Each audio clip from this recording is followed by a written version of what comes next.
Hands together for Julie Nye, everybody. How are we doing, Smokin Jay's Barbecue in Naples, Maine? Okay, let's try it again. How are we doing, Smokin Jay's Barbecue in Naples, Maine? That's so much better. Thank you, guys. Yeah, my name is Julie Nye, and that's right, I talk funny. But not that funny. I'm not from Massachusetts. Yeah. I'm actually from Birmingham in England, the original. And you may know another person from Birmingham. He died recently, so this is in memory of Ozzy Osbourne. Yeah, all right. People are nodding. Yeah, the true fans. Okay. We know we're close to Central Maine.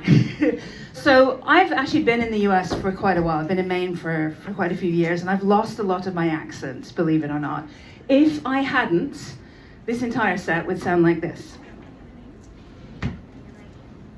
I don't know where I put my guitar now, and I can't really practice anything, so...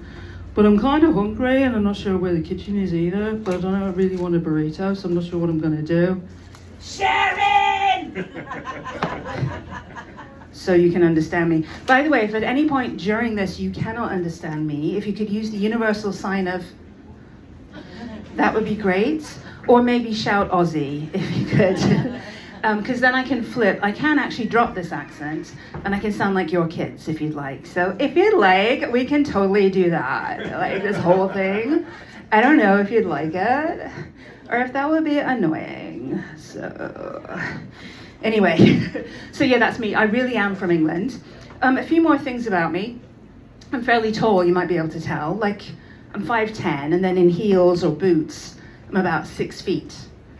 And sometimes from the back, people think I'm a man, but from the front, trans. So at least I'm cool now, right? I got that going for me, it's okay.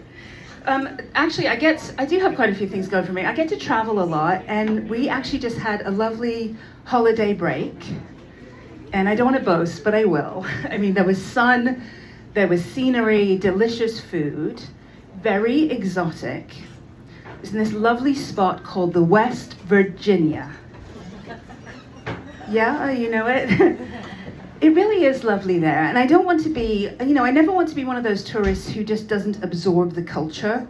You know, the people who are like hanging out at the hotel pool, sipping cocktails in the fanciest hotel in the West Virginia, the Days Inn in Wheeling. I don't want to be that person. I want to absorb some of the culture. And actually, country music is really big there. And who doesn't like country music? Yeah. Well, okay, but I used to feel the same way. But Beyonce says it's okay now. So we decided we'd go on this tour, this kind of country music tour, and there's this road called the Country Music Highway. So we get in the truck, my husband and I, we're driving down the Country Music Highway, when all of a sudden the truck breaks down, my husband jumps out and leaves me, this bearded dude with thorns in his hair jumps in, and I'm like, Jesus, take the wheel!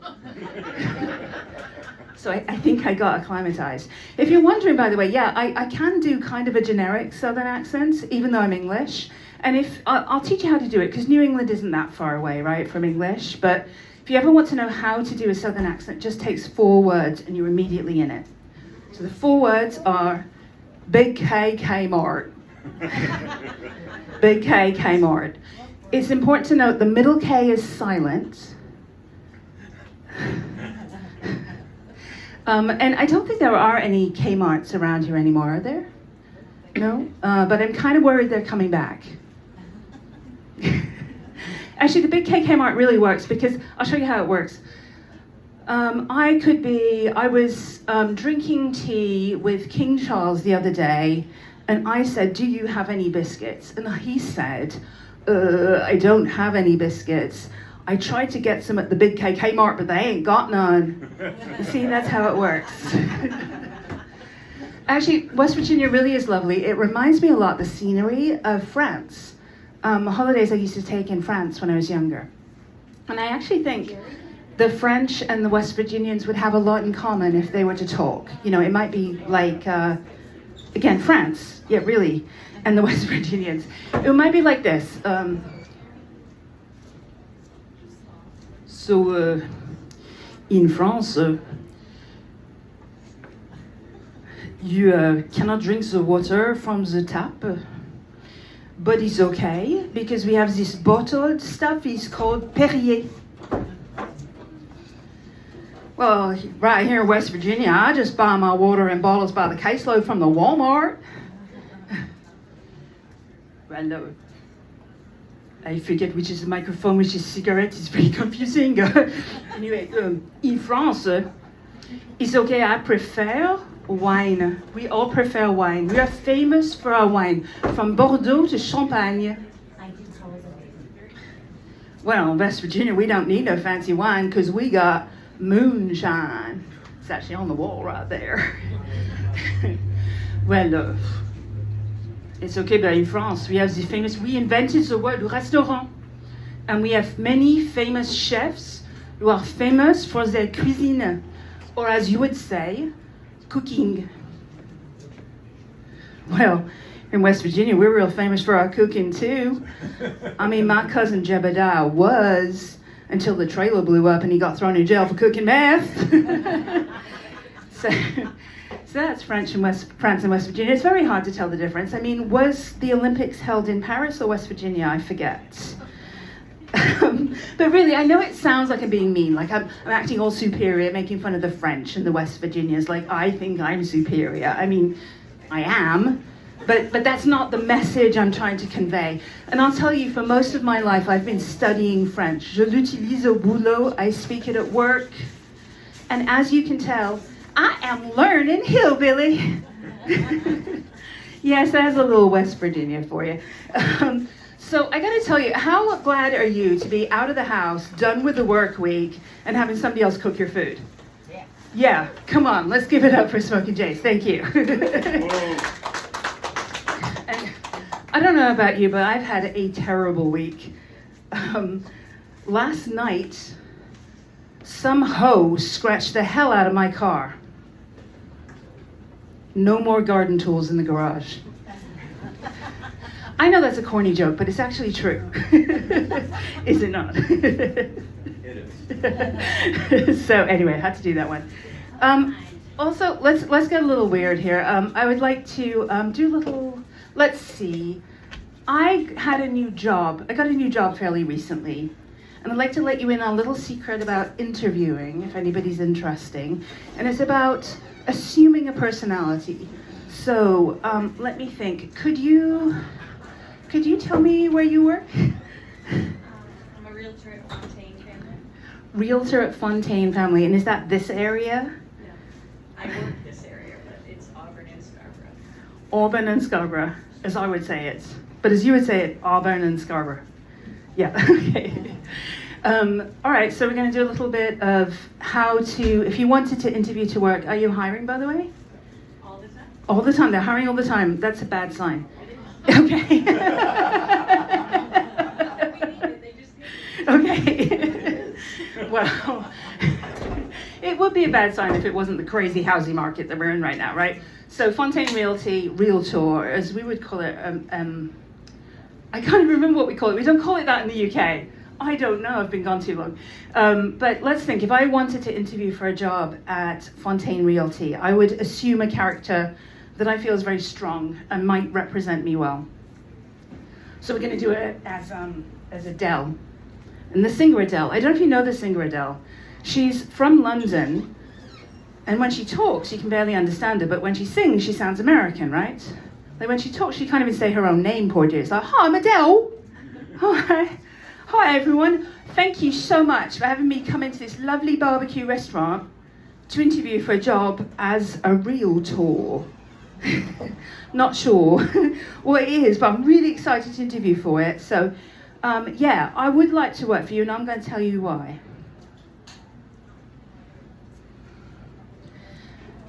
I want to thank you for having me, Maine.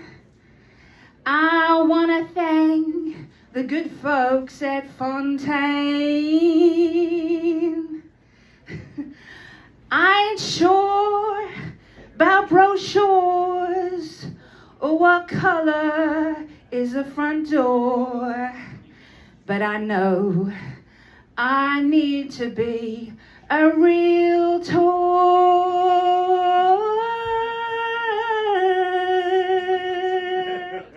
Thank you. Am I alright?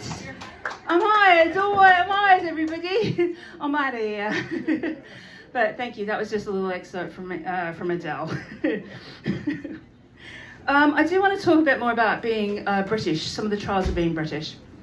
I did have a terrible week. I hurt my neck earlier in the week, but what's really embarrassing is the way I hurt my neck was being a certain age, I guess, but I hurt my neck brushing my teeth, which wouldn't be so bad if I wasn't British, right? And I avoided this, by the way, during the West Virginia bit, I would like you to remember. But didn't talk about teeth then, but I'm going to talk about teeth now and I'm not going to pick on the Mainers either. I'm going to pick on the Brits because it's about time. But yeah, we have terrible teeth. And in fact, the first time I went to a dentist here, the dentist said to me, very disappointedly, "These are the best British teeth I've ever seen." So yeah, it's tough being British and having these terrible teeth that we have. And you know what's weird is, with the National Health Service, going to the dentist growing up was completely free. So, you know, you think, why would the teeth be so bad for the Brits? But it's kind of like, if it's free, you don't do it, right? It's like going to the library. I mean, who here has been to the library in the last 6 months? All right, no one. Oh, somebody's being pointed out. It's like, she went to the library. We don't really know her. But you also have excellent teeth. So it goes hand in hand. And there's actually a documentary on TV right now. I'm going to see how this goes and how much you recognize it. But there's a documentary on TV right now about, because I forgot to start the clock, hold on. There's actually a documentary on TV right now about the difference between British and American teeth. I don't know if you've seen it. It's called The White Lotus. Yeah, so it seems like some of you have seen it. So you've got Patrick Schwarzenegger, who has all the white American teeth you could possibly have. You know, he's like constantly, can't even close his mouth. He's got so many sparkling white teeth. And then you've got Britain, represented by Amy Lou Wood. And you know the one, she's like, "Oh, Rick, you're my soulmate. Don't go to Bangkok, Rick." You know her, right? And I do want to point out, anybody who feels like they shouldn't laugh because, you know, it's mean and Saturday Night Live made fun of her by using fake teeth, those were my teeth. I didn't put any fake teeth in right now. These are my actual teeth. We all have these terrible teeth in England. Thank you, British Dental Service, or lack thereof. It's true. It's okay. It's okay. I'm over it now. But actually, have people watched The White Lotus? No. We've got some. I'm questioning whether to go there or not. So let's see. The first White Lotus was set in, I forget where. Oh my God. Second one was in Sicily. Hawaii. Thank you, Hawaii. Thank you, Hawaii. Second one was Sicily.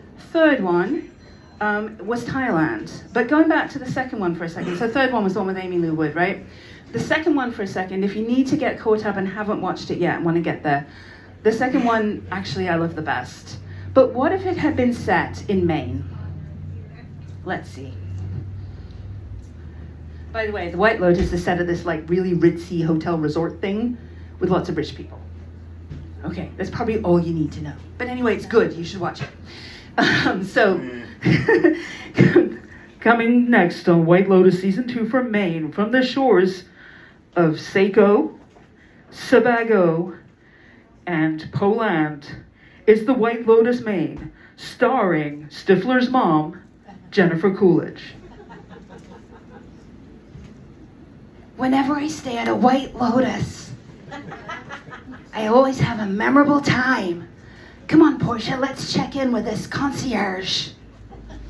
Also starring Maine's own Bob Marley. By the way, I do all these accents, but I have a really hard time with the Maine accent because it kind of sounds to me like you all have a speech impediment, and I don't want to be that mean. So, yes, please sit here. You will not regret this. So coming to see The White Lotus Maine, starring Bob Marley. So you might have to help me out a little bit, the Mainers. Calm down. You might have to, well, are you from Maine?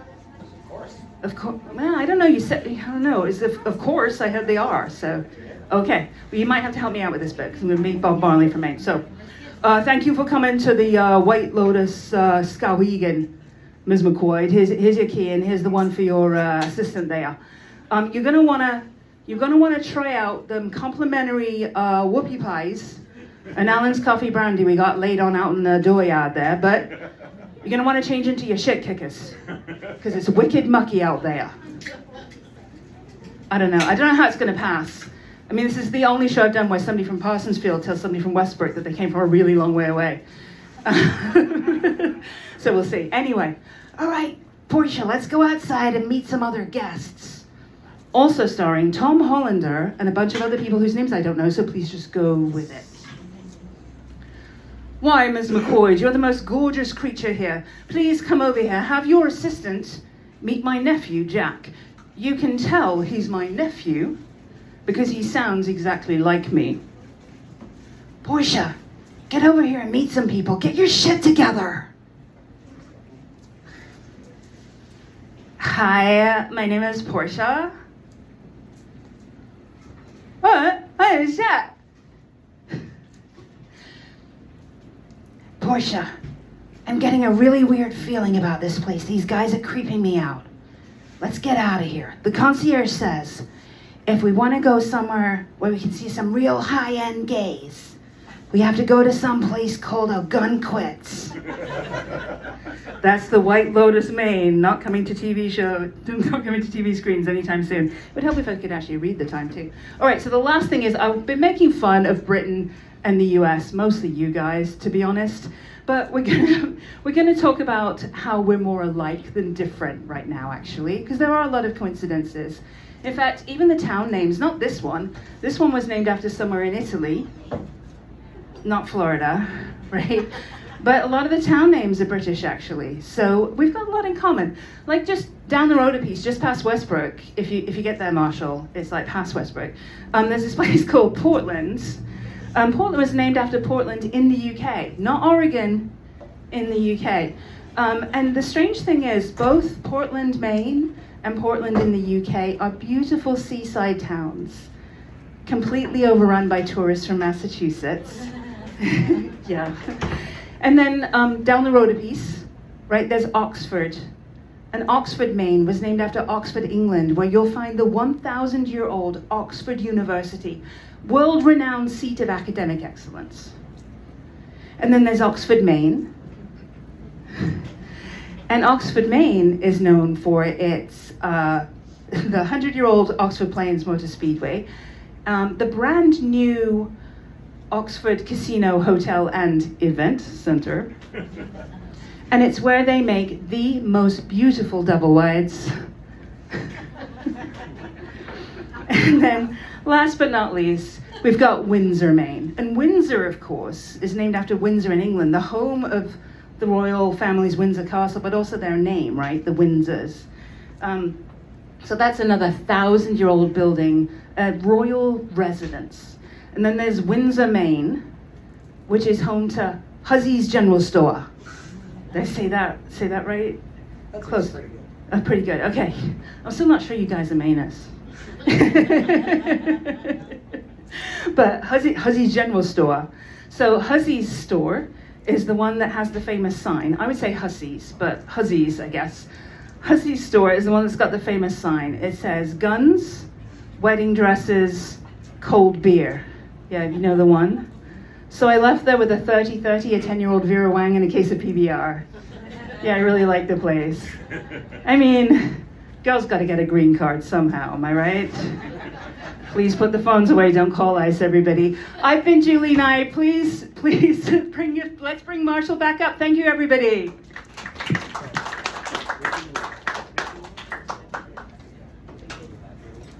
Julie Nye, everybody.